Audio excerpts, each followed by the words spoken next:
কাশ্মীরকে মান্দানা খাদ্য, কুষ্টিয়ার দুর্ভাগ্য আমির হামজাকে বাংলাদেশের ছাত্র জনতার সামনে সম্মুখে প্রকাশ্যে ক্ষমা চাইতে হবে। তারা যে আগের রক্কাটা সন্ত্রাসী পরিচয়, সেই পরিচয়ে আবার তারা সড়কে ফিরে আসতে চাচ্ছে।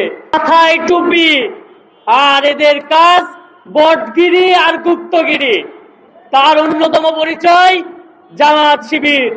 তারা গতকাল কুষ্টিয়ায় দেখিয়ে দিয়েছে তারা যে আগের রক্কাটা সন্ত্রাসী পরিচয়, সেই পরিচয়ে আবার তারা সড়কে ফিরে আসতে চাচ্ছে। কিন্তু গণ অধিকার পরিষদ বেঁচে থাকতে এই বাংলাদেশে তারা আর এই স্বভাবে ফিরে আসতে পারবে না। আমির হামজা ভুলে গেছেন যখন তিনি জেলে কারাবন্দী ছিলেন, তখন তার মুক্তির দাবিতে তার জামাত শিবির রাজপথে নামে নাই।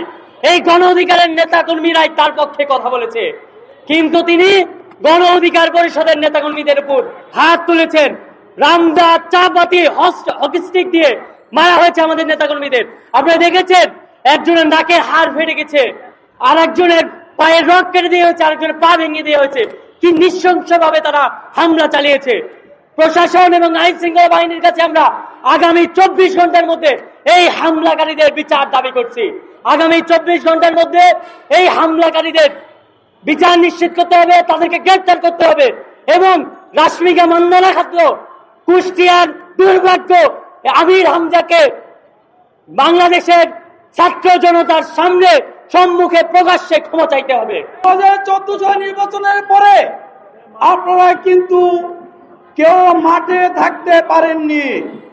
এই গণ অধিকার পরিষদ একাই লড়ে গিয়েছিল বাংলাদেশের সাধারণ মানুষের পক্ষে। এই জামাত শিবির, এই বিএনপি কেউ ব্যানার নিয়ে রাস্তায় দাঁড়াতে পারেননি। 2 থেকে 1 মিনিট ব্যানার নিয়ে দাঁড়িয়ে পালিয়ে গেছেন।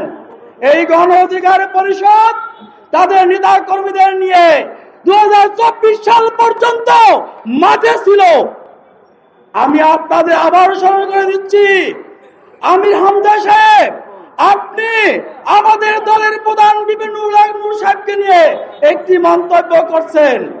গণ অধিকার পরিষদের কোন নেতা কর্মী নেই, তবে এই 2024 সালের যে গণ অভ্যুত্থান হয়েছিল, কার মাধ্যমে গণ অভ্যুত্থান হয়েছিল, একটু পিছিয়ে ফিরে দেখবেন। আমি আবারও বলে দিচ্ছি, জামাত আপনারা একটু মাথায় রাখবেন, 17 বছর আপনাদের নেতা কর্মীদেরকে ফাঁসি দিয়েছিল, কিচ্ছু করতে পারেননি।